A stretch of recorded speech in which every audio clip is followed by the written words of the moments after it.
Ladies and gentlemen, I just want to announce our next panel, which is on entrepreneurship, building for this decade. And that doesn't mean just the 2020s, it means starting whenever you think you want to start. So it's 10 years from whenever you want to start.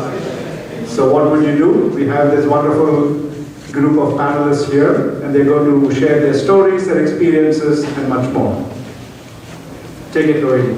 Awesome.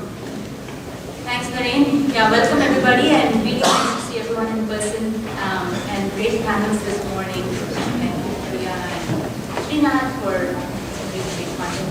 My name is Rohini Chakravarthy. Can you closer? Yeah, my name is Rohini Chakravarthy. I guess class of '93, Sarayu hostel.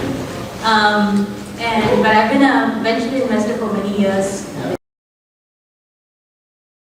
And been in ventures since '99, so this is officially my third cycle. And louder? Is that better?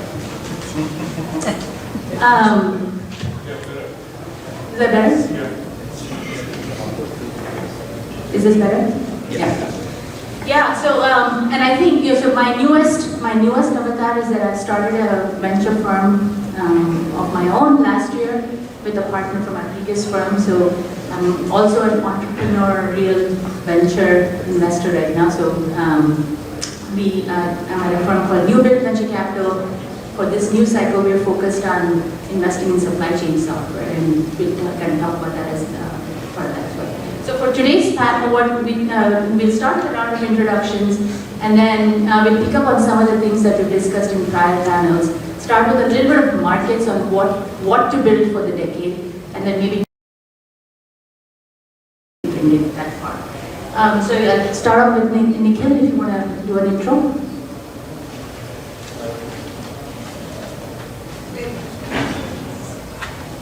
How about now? Yeah. Hi, my name is Nikhil, batch of 2008, I came across computer science, not for the hostel.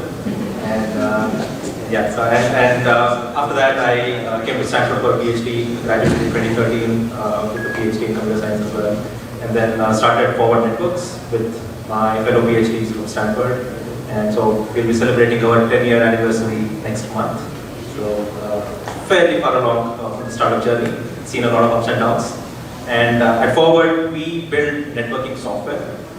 So the goal is to make the networks, not the human networks, but the communication networks more reliable and secure.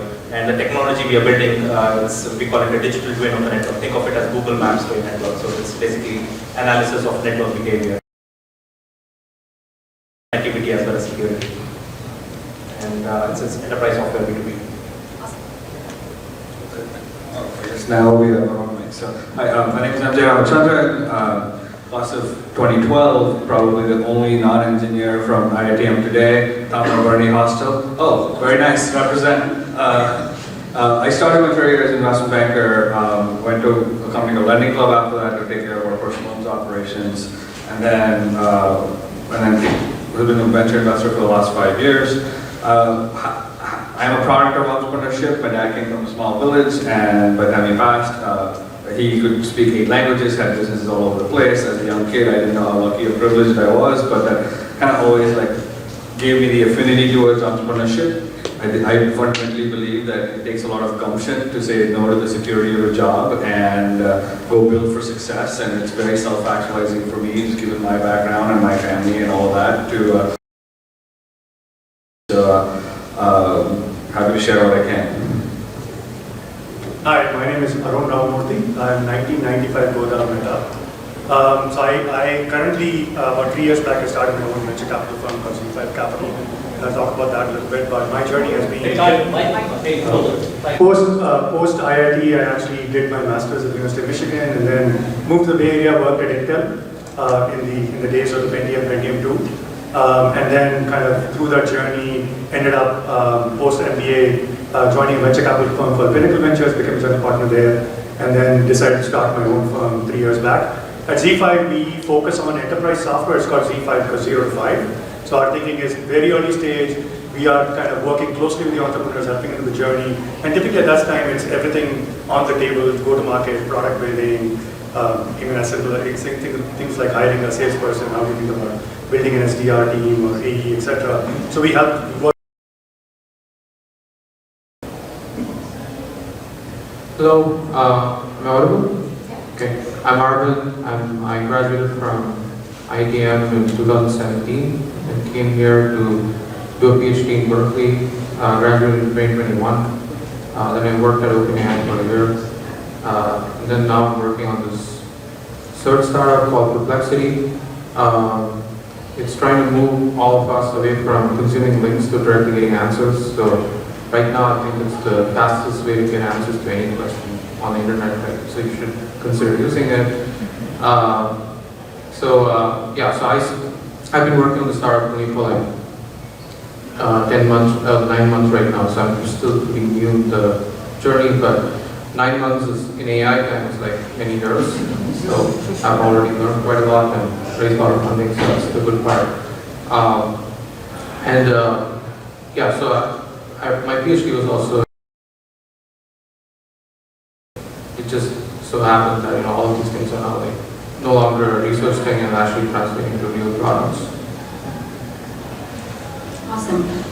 Yeah, I think, maybe just to start with sort of the market setup, it feels like we are in the midst of multiple innovation cycles that are running in parallel. So it's in many ways a very exciting time because certainly, from my perspective in the supply chain space, we haven't even seen cloud or mobile devices take over the supply chain world. So that's part of our thesis. So that's, and then we have data or big data has been an innovation trend for the last 15 years, still building, and hopefully see a Databricks go public some point when we kind of emerge out of this cycle.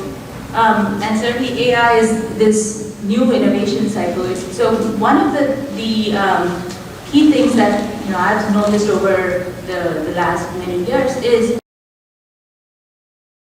certain market momentum. So it's you're of course acting inside your company and you're doing certain things, but there are a lot of things that are out of your control, and classically, like for products to take off or for companies to take off, the market momentum is actually the determining factor in many ways.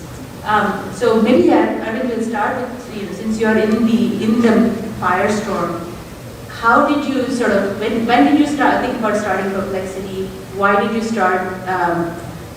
What was the insight that led you to build a product in this space? And maybe give us a couple of things about what's happening in the LLM world that we should all know about. Yeah, so this was like summer last year, summer 2022. There was no like GPT-4, even 3.5 wasn't as good, and there was no ChatGPT. So I really thought like when OpenAI was on. But one thing there was like an email circulated internally that said this was at OpenAI, or? Yeah, this was at OpenAI, I think. But then I kept hearing a lot of things from VCs in SF about like how GitHub Copilot was making a ton of revenue. The moment they turned on the monetization switch, 100,000 people signed up to pay on day zero. And that's like $10 a month, right? So 10 million revenue, like ARR. On the first day, that's pretty good. And then companies like Jasper making a lot of revenue. So that's sort of what made it very clear to me that this is no longer just research, and there are people willing to pay for these products. And the other thing that gave a lot of hope was Google was going pretty slow, and like a lot of people were leaving to start more companies like Character. Given all these things, and there were like people willing to fund, I just thought, okay, it's worth a shot. If it doesn't work out, I'll go back to writing papers. Yeah, no, I think certainly it's a tale of two cities, as Arun was saying. It's like there are Gen AI companies, and then there's everybody else. So that has been the VC world over. I think that's the summary of 2022 in the venture world. But I think the other interesting thing is that certainly the new markets, the new ecosystems that are getting built, And it's great to have IITM representation at like the world class. I mean, people are at totally, I thought Srinivas speaking later. And Perplexity is really kind of a flag bearer for this area. Super excited about your startup.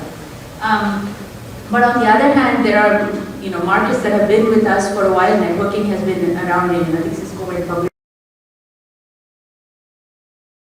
Yeah, and who would have thought that there would be another $40 million company, Arista, that comes up in the 2010s, right? I think so. These markets are gigantic, and it does take sort of entrepreneurial insight and expertise actually to have some dwell time in it to kind of unearth markets where you didn't think there would be some. And I think that's the case with Nikhil on the networking side. So maybe you could just give us your journey on the software-defined networking world and how you saw your market come about. Absolutely.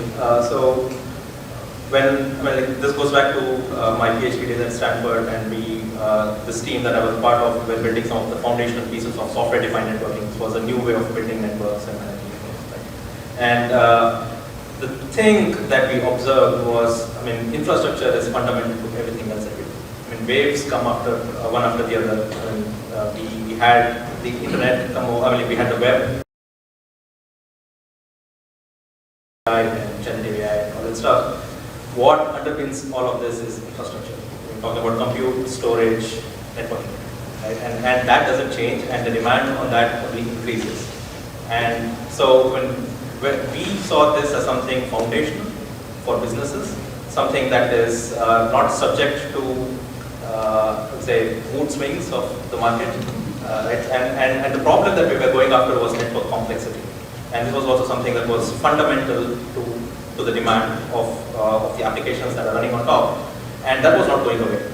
So and it was really not solved in a way, and we saw a pain point that was acute, and it was only getting worse as these new trends were coming along. So we took again a fundamental look at this problem, and we went after it. And in your case, did you, around the pandemic, did you see a change in mindset around how they do networking? Because there was a big bump and so on. And the same question on, what has 2022 been like in your world?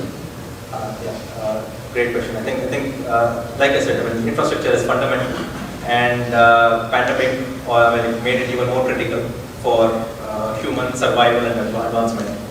So during the pandemic, there were two things that were happening. One, in terms of fundamental need for solving this problem, necessity to tame network complexity and improve the security of networks. So that need only grew. So that was on one hand, it gave us more confidence that the problem we were solving was even more important than it was more important than ever before. But on the other hand, from pure business perspective, right? Our customers, when we directly sell to the largest enterprises out there, our customers they were in a state of shock, and they were scrambling to figure out how do we get all these people now who are forced to work from home and start working. So they were in a completely different mode. So in the short term, it kind of had that effect on the business a little bit, but overall, it just made the business even more high priority. Actually, I just want to add one more thing. You mentioned this thing about starting a company in an area that's not yet established. So that was a failed attempt for me there. So how many of you watched this TV show Silicon Valley? I guess many of you have. Yeah, obviously I also watched it and thought I should start a company in compression. And so we were working on generative models during PhD. So it's a very natural fit. If you learn a generative model of all the data on the internet, you can build better compressions than what is hard-coded in JPEG or MPEG, because you learn a lot more from data. And so that's basically the first company I was trying to teach students. And then what ended up happening was there was already one company that was trying to do that called Wave One, and I spoke to their founder, and he was like, "This didn't work out for me. The hardware is not there, and I'm basically trying to sell it. Don't do this company." So that's kind of why I didn't do it at the first time. I joke that security is the gift that keeps on giving. So, MJ, do you want to just talk about security as a market? So you're building for the next decade. Like, how do you see security? Where are the big problems, big areas of interest for you? Absolutely. I think security was always kind of like a niche, verticalized kind of like solution. I think so. Forgepoint Capital, we're a sector-focused fund, broadly cybersecurity infrastructure. The first fund we were raising, we were asked by our limited partners, "Isn't this a problem that we solved?" Right? And we don't get that anymore. But I think the most fundamental change, at least, live, work, collaborate, transact online. And it's a rapidly digitizing, if not already digital world, and in certain pockets more than others. And if we look at it that way, security is a very horizontal and foundational underpinning to a great digital experience. And I think that's kind of like our view, or certainly my view. And I'll take it one step further. Like if that is in fact the case, then at our fund, I help lead what I call our convergence thesis, where security as it converges with two broader areas, and how do we invest there, right? So quite simply, it comes from a place of adding business value, and the question we ask, and I ask myself, is how do we increase the velocity at which a company can help their customers' applications be pushed out faster, or in the case of financial services, make the transactions go faster. Cost can be cost of infrastructure, we were talking about that, cost can be cost of security, cost of risk, cost of compliance, governance, so on and so forth. So a lot of things now become under the purview, right? Resilience, agility, portability, even customer experience becomes so. So I think that's why security is probably a gift that keeps on giving. And I'm the middle child, and so I needed to push our mandate just a little bit. As much as it vexed our partners, I think we're seeing a lot more there, and we're also expanding the mandate there, certainly in this sort of digital ecosystem. And Arun, so I think when we were preparing for this panel, there's so many things that have changed over the last 25 plus years. Arun and I both started in the semiconductor world, the chips world, and product cycles were like a year and a half. Like we were on TikToks, and Intel had all of these roadmap change at every few weeks in the AI world. But there is sort of a method to that madness, right? Where there has been an accretion of technologies. All the way from hardware, and there was some discussion on this in the first panel as well, all the way from hardware to these open source ecosystems, institutionalization of how software is built. Maybe you can talk about what markets are you interested in, and also what do you see in the cross-border? Like you have a lot of entrepreneurs who are building companies here and in India. Like what do you see in your as markets of interest? I think as Rohini pointed out, who would have thought NVIDIA stock is where it is, because at one point I remember when I joined Intel, people were talking about Intel things like AMD and NVIDIA, and Handigol said, no, we're not going to do that because we're the best in the world, and now NVIDIA is kicking ass. So the world has changed. But I think what it tells is basically infrastructure is always important, as Nikhil was saying, and there are cycles that happen, driven by applications, and right now obviously there are going to be other applications that come up. I think from a if you think about technology and innovation cycles, and again, I'm going to purely talk from the standpoint of the enterprise, because we are an enterprise. I only invest in enterprise. So security has always been there as a core area, and it's going to continue. I don't think we're going to have. I think the challenge we see there is more bigger companies like the Palo Altos consolidating, and so it's always getting harder to build startups that can really compete. So you have to really think about what is the unique value prop you bring in security. Security is getting harder to build startups. Obviously today, the topic that everyone is talking about is AI. And so there's a lot of exciting stuff happening, and I would also say at this point there's a lot of hype as well, right? So again, I think you have to always, and that's part of the, I would say, technology hype cycle, right? There are going to be a lot of companies. I think Rajesh spoke in one of the earlier panels where he talked about how many solar companies are funded, and then they all got destroyed, and then now we have a phenomenal solar market right now. I think the same concept. Many of them will do extremely well, and many of them will fail, right? But that's the nature of it. I think that is definitely an area that I think is going to be amazing over the next 3 to 5 years. We're just starting to scratch the surface. I think what is important, and I'm spending a lot of time thinking about data, because ultimately the value we see with AI is going to be dependent on data. Obviously there is kind of things we have to worry about: privacy, security, governance, and then also kind of the synthetic data. So everything to do with data is going to be closely intertwined with AI. And then finally, I think the whole infrastructure around it, whether it's cloud, whether it is the LLM versions, kind of tool chains, CI/CD pipelines, dev tools, open source, all these things will continue, again, to support the infrastructure. Going back to the other point that Rohini is asking about cross-border, one of the things that we are seeing is, given the way the world has changed over the last 3 years, where now remote has become kind of the de facto very fast, where people in India, for example, are building kind of crazy stuff with, like some of the top trending GitHub repos right now are kind of 23-year-old kids out of India, right, who are building this stuff. So I think that diffusion of technology is happening very fast. And what we're seeing is a lot of interesting stuff happening cross-border, whether it's Europe, whether it's India. But I think one thing that's common is the US is the beacon, because the market is large. US enterprise customers are risk tolerant, they have the money, they don't have the talent, or in terms of people they can hire, which means they're willing to spend on software. So I think what we're seeing is this kind of US market becoming the de facto place to go, but talent kind of being distributed, and then everyone wants to come to the US. So I think we're going to see a lot of exciting stuff coming out of India. Personally, I am very excited. And a lot of companies outside in the US are going to set up more shops. The trend is going to accelerate, where there's a lot of cross-border operations there, and then a lot of entrepreneurs who want to come to the US. So I think we're going to see that as a big trend, and I'm personally excited about it. And so we're actually also setting up operations there. Even though we're a small team, we're decided to kind of open up an office there.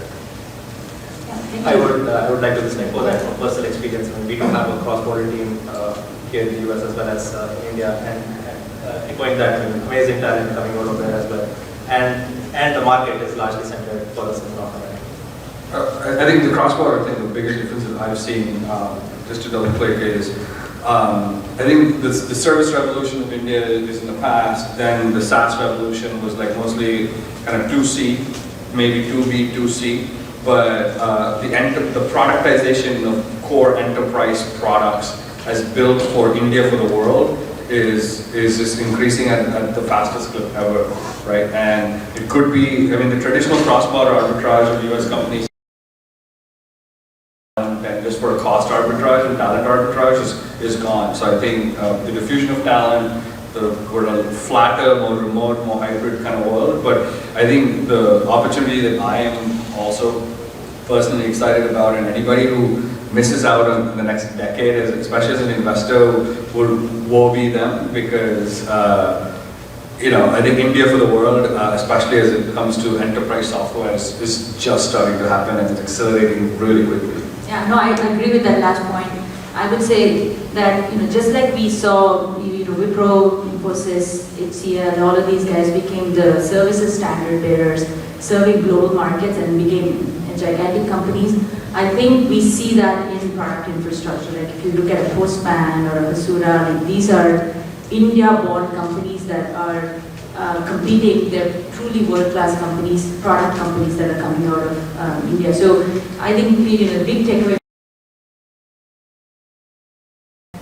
as much as we love frontier technologies, there's a lot to be done. There are gigantic markets in spaces that we know, and we have expertise in our communities here that, I think we are super excited for IITM entrepreneurs or our community here to take on these large problem statements in large markets. Very exciting. Hasura is actually an IITM CEO. Yep. Yes, yeah. Tanmay and I were in the same class, and Yeah. Saran chords and all that, so Exactly. just needed to plug it. Absolutely. Hasura is an IITM founder and a woman founder, Rajoshi Ghosh. So go women founders. So I guess we'll sort of transition a little bit, because I think Matthew asked some really nice questions for the first panel, and there were some discussions on the whole founder. How do you find co-founders? What does that process look like? And I think there's a lot to learn. I'd love to start with Nikhil actually, because you've been with your founders for 10 years, right? So maybe kind of start with like, start with like, how did you guys come together to start this company, and what has sustained you? Have you stayed together? Like, have all the four founders stayed together? Yeah, so we are 4 founders at Forward, and 10 years down the road, we are all still at Forward, working together closely. And we've known each other not for 10 years, but 15 years. So we were together in the same PhD group at Stanford for 5 years before starting Forward. And in my mind, I think the most important characteristic for a founding team is trust and respect. I think that's table stakes. If you don't have that, nothing else matters. And if you have that, you can overcome most of the challenges. And fortunately, I was fortunate enough to have that team where we have immense trust and respect for each other, and that through these 10 years and through the highs and lows. You want to comment on it, Arvind? You have a very different founder grouping. Yeah, so our story is a little bit different. Like I wanted to start the company, whether I could find founders or not, I just wanted to do it. But then, like, obviously you cannot do it alone, right? So you need people and of different skills. So I knew, so our CTO, I knew him from PhD, and we basically wrote the same paper together, like one day apart, without knowing the other person was writing it. And both of them were pretty well received, and he ended up like becoming a visiting student in Berkeley in my advisor's lab, and I got to spend more time with them then. So we were the first two together, like, okay, we're going to do this. And then he brought a third person that, like more like a founding engineer rather than a co-founder. And that guy was like a genius programmer. And so we were just 3 people, and then the third person, he ended up taking a lot more active role in the company. More than just writing code, he actually cared about the product and strategy so much that we were like, okay, look, you need to be co-founder, and we just ended up giving him more equity for that. So sometimes it doesn't always have to happen right at the beginning. Some roles evolve over time. And Vinod Costa is pretty famous for saying this, like, always have like a big option pool and try to get like really talented people who will change the destiny of the company, and give them a lot of equity. And so he hired Bill Joy as a co-founder for Sun Microsystems, like, even after the company was already a leaf out of this page book there. And then Andy was a co-founder of Databricks, and he originally was an investor in us. And it's pretty hard to start a company here if you don't have a green card. So obviously I needed somebody to help me through the whole process. And Andy kind of offered to do that. Even as an investor, he kind of offered to do that by like sort of being the president and secretary and so on. And because of that, I used to update him pretty much daily about what's going on, and he got so excited about what we were doing, the pace at which we were operating, and he stepped in as a co-founder too. So that's how we got like I got 3 other co-founders, and I second the point of respect and trust. It takes a while to get that if you don't know them for like many years, and obviously there's going to be a lot of disagreements. There should be room for also pretty healthy disagreements too. In the sense, if you're always nice to each other, you're not going to actually talk about the difficult things.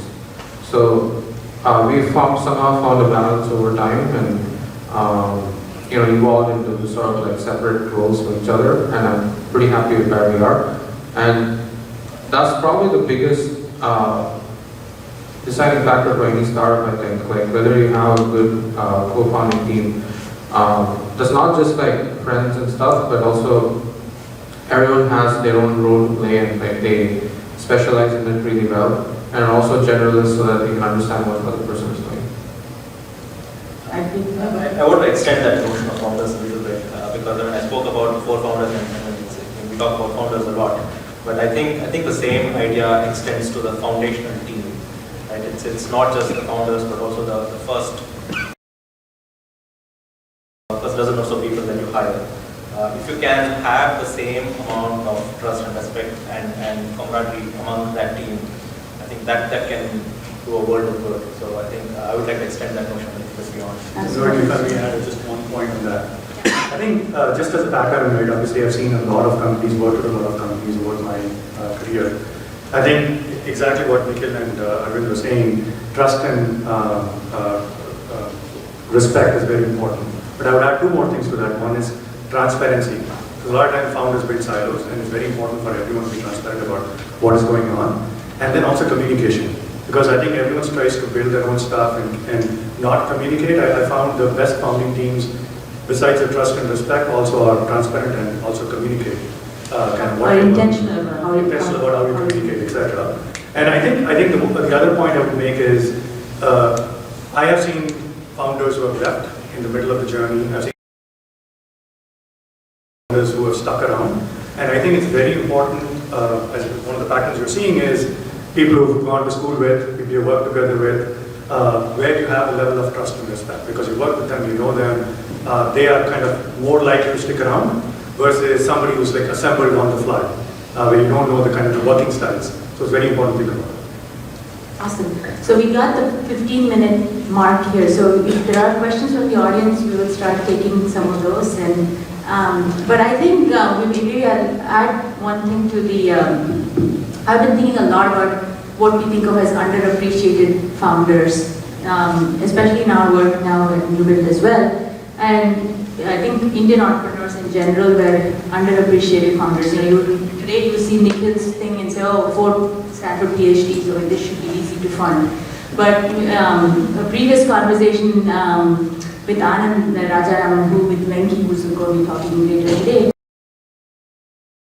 2 Stanford PhDs starting, and people were like, okay, these guys can be CTOs, but they can't be CEOs. I mean, I think that there was this whole idea around like what you're capable of that the world was judging entrepreneurs on, and we see that a lot with women entrepreneurs all the time. Like we see that in the numbers, but you know, having been on the investor side, it's very easy to count out certain entrepreneurs, and having to kind of go, you know, watching people's journey, getting clues from other things they have done. That shows their resilience, that shows their courage, that shows their ability to stick to things. I think it's very important for all of us to kind of keep an open mind about where these entrepreneurs might come from. Manish has a question? No, I don't have a question, I have a statement. I'm responding to the panel. Aravind, you mentioned that you can't do. I believe it's not true. In fact, most VCs will not invest in a co-founder that's an H visa, because if you're really successful, your employer may claim the IP was his. So part of the reason why, if you graduated from Stanford, they want a waiver letter from Stanford that you're good to go, and the IP, you have either paid royalty or you've got to an arrangement whereby you can take that. But there is a new development, and a certain lawyer told me about this, and I'm examining it before, and once I see this true, we will organize a seminar on that. There's a new visa called the IEP visa. In an IEP visa, you do not have to have an H visa, because we get questions in IIT startups from a lot of startups, with founders who are holding H visas. Can we do a startup? So I believe this IEP might be a way through it, but let me. And if it's authentic, IIT Startup will organize an event on this. Second point you mentioned. Manishi, before you go ahead, sir, you can start a company on an H. You just need to have like an employer-employee relationship, and that is the key thing. You don't. So that, the IEB cuts through a lot of the noise if it actually happens, but you know, personal circumstances, personal risk, and all of that. So all you need to do is have that employer-employee relationship, which is why probably Arun had somebody else be a president, because being a CEO is more difficult. Founding a company is not difficult. Well, it's kind of tricky. Your employer will tell you, yeah, sure, we have an arrangement. But if you become the next Google, that fellow, the employer is going to say, can I have my beak in the gravy also? It's expected.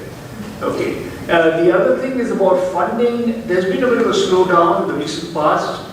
Munishi, may I? We'll give you a separate time. Is this people waiting and we got a schedule? Okay, sure. We'll do a separate segment on startups, please. If you don't mind. On the innovation part, I agree. Today there's a surge of innovation in India, and your value in the marriage market is significantly higher if you're doing a startup. In my time, I was going to join ACL in 1975 as a co-founder. My father-in-law told me, "Are you sure you could feed our daughter?" And that would pay through my dreams of being an entrepreneur. Okay, that's it. I think the first panel said marry well, so let your wife it's like it's fine. So yeah, so I think do we have a question, Sajid? Yeah, sure. I think I'm just kind of reacting to Arun's comments about your PhD friends, etc., who were part of the founding team.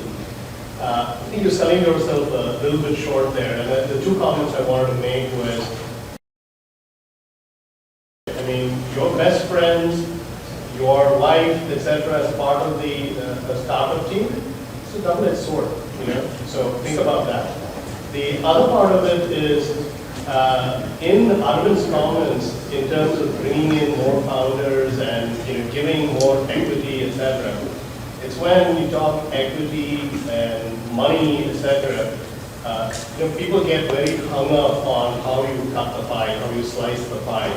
And founders who are wanting to build something big, you need 25% of zero is zero, so little hell cares, right? So if you're building $1 billion company, then it matters. So I think that the founding mindset where you are looking to build something as a team, that is the mindset of the founders. The founders and CEOs set the tone for the company.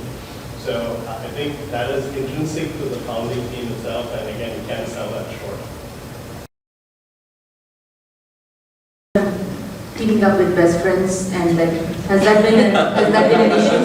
I also want to say that my co-founder is not my best friend. Like, we don't go for dinners together. We might go for dinner sometimes. But yeah, you're right. I wouldn't start a company.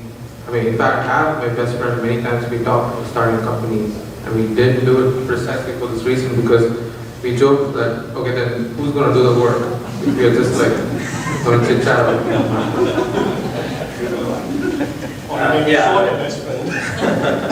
Again, in my case, they happen to be academic and professional friends as opposed to personal best friends. So that helps a lot. Right? There was a good combination of camaraderie and professionalism.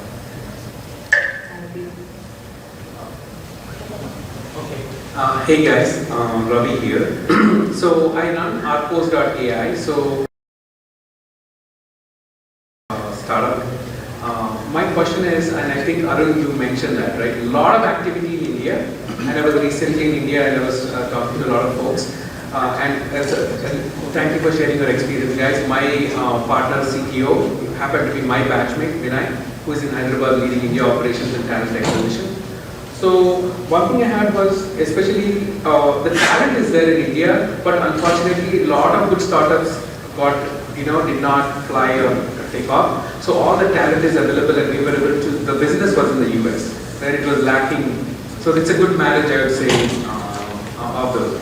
My question to you is the Indian thing startup, are we painting a wrong picture for the people to say, hey, go to a startup? It's like a lot of people are maybe going the wrong direction, maybe there is some reality check to be done, or maybe not, maybe I'm wrong.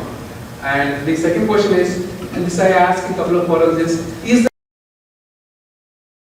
in a startup kind of a thing, so that you don't have to go to headache who gets how much equity and all that. It's like a formula, and we all agree to a principle, and they're like lost. It's auto shared, and there's an AI bot doing it. Because that day, from childhood on, but there are 2 kids, and sharing is the biggest problem on the planet. Will be and yes. So, Arun, you want to? Yeah, happy to answer it. Very good question. very good question. So I think first thing is on the, I'll start with the sharing side. So there are certain templates, but again, you cannot apply templates because it's a personal relationship you're building with the co-founder. You have to have that discussion and conversation, right? These are not like here's a document signed.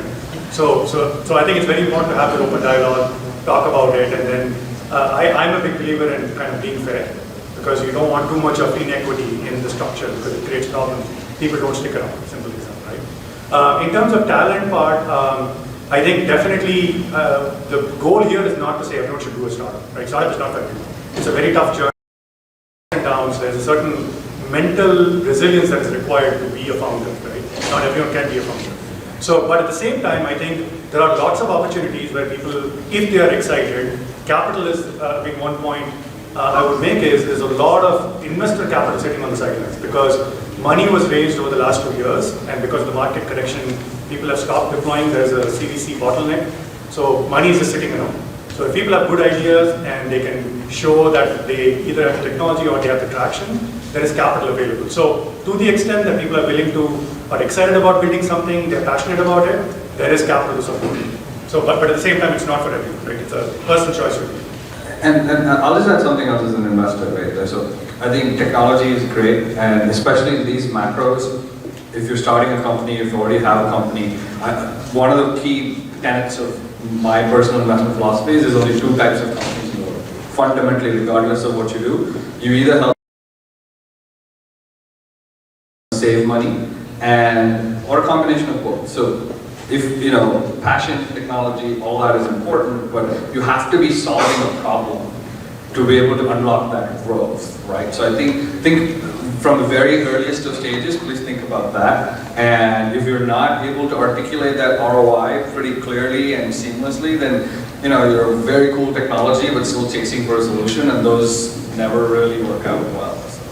Yeah, and I think to your question on entrepreneurship, it's definitely not for everyone, but if you look at the numbers, there are 60 million formal jobs in India, right? In a country of like over 1 billion people, right? So realistically, the only way you can actually, get India to be productive at like an order of magnitude higher is to teach people that entrepreneurial skill set so that they're building companies for themselves and expanding that formal job sector. I think, so the way it's not easy, it's not meant to be easy, right? But is it something that's teachable? It's also something, it's a learned, it's not an individual learned skill set as much as a community learned skill set. So when you live in Silicon Valley, a lot of things become easier. It becomes easier to start companies, it becomes easier to find people who are at the same wavelength. And I think those things are increasingly more transferable. So that was Arun's point, right? Which is, and I think it is actually very important work. Solving the world's problems don't necessarily just mean, a charitable thing, which we all do as well. But like entrepreneurial mindset is part of solving large problems as well. You've been reading. Louder. Hi, my name is. I'll just speak louder. Yeah. Hi, my name is Pushpendra, and I was wondering if you could talk about like sort of the decision-making framework. So, for example, say Aravind, the Gen AI is sort of so general that you could like deploy it for many different areas. How did you sort of decide that like going into the search engine space was the thing you were going to do as opposed to something like character or for hair? Because even in search engine, there's obviously like Google, but there was also you.com or the other competitors. Like how did that decision come to be? And then like quickly you were, at that time, I don't know if you had a product already, but you were able to also raise funding from lots of like big name people like Jeffy. So that was really good. The question is how did you approach the market? Do you feel like you have product market fit? When did you know that? Yeah, so if I went and told investors in like last August that I'm going to do search. No one would have put in any money. In fact, that was the first idea I did pitch to Elon to. Said I wanted to do search, but I wanted to do it such that it's visual. Like you look at anything on a glass, you should just be able to ask questions. He said that's like the least product idea I've ever heard. Like, where's the hardware? Like, why are you like? And then he told me to go work on something else. Like, he asked me to look into like natural language to SQL. So that's sort of the first product we built. Text to SQL, we built the best text to SQL I think anyone's ever built. That we put it out as Twitter search, called Word SQL. We took it down because Elon Musk changed. It also helped put us on the map. But that had no product market fit, even though that's an investor fundable idea. Like if I go to an investor and say, I'm going to do text to SQL, SQL is a huge market, and like I'm going to do an AI layer on top, I think most people would have invested. But it has very little product market fit. On the other hand, building this search thing we're working on where you directly give answers with LLMs, that has a lot of product market fit. Like we get like multiple millions of queries every day. And there are like thousands of people paying for it. We just turned on the monetization last week. But no investor would have trusted us to work on it if we just told us without actually having the product. So it's kind of like weird, oxymoron here. And we just got lucky that we didn't pitch the actual idea we worked on. And for since the beginning of the company, everyone's just been telling me to do vertical. I don't know why, but it's just always been the number one. Every day almost I keep hearing this, like, when are you going to do vertical? When are you going to do shopping or travel or health search or legal? And the thing that, at least I strongly believe is the thinking that you have for vertical SaaS is not exactly how it works for LLMs or generative AI. These models are so general that the more specific you make them be, they lose all their amazing reasoning and conversational capabilities. When you fine-tune them on like an narrow set of tokens, it's pretty hard to retain the generality that makes them amazing. And then like, once you specialize it so much to one thing, it ends up that you're not actually solving any problem that people wanted for that vertical. Like we tried this with Twitter search.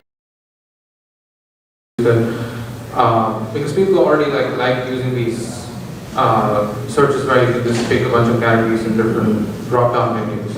It works.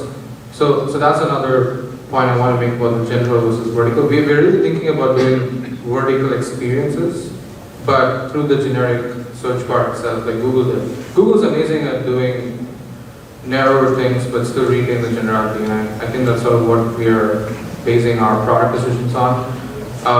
And for competitors, the U or Neva, I really didn't think about them, and I think that's actually why we basically took like out, have better metrics in them.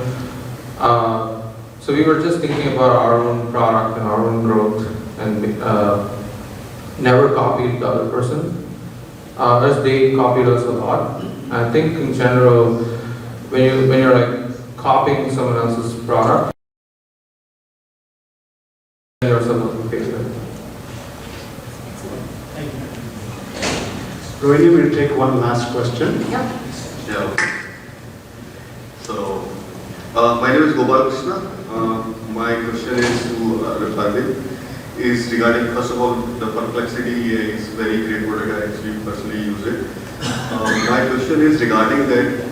What it does is that it scrapes a lot of news and then gives it into a kind of very QA kind of format, and there are citations as well. So I wanted to ask that, are you also looking into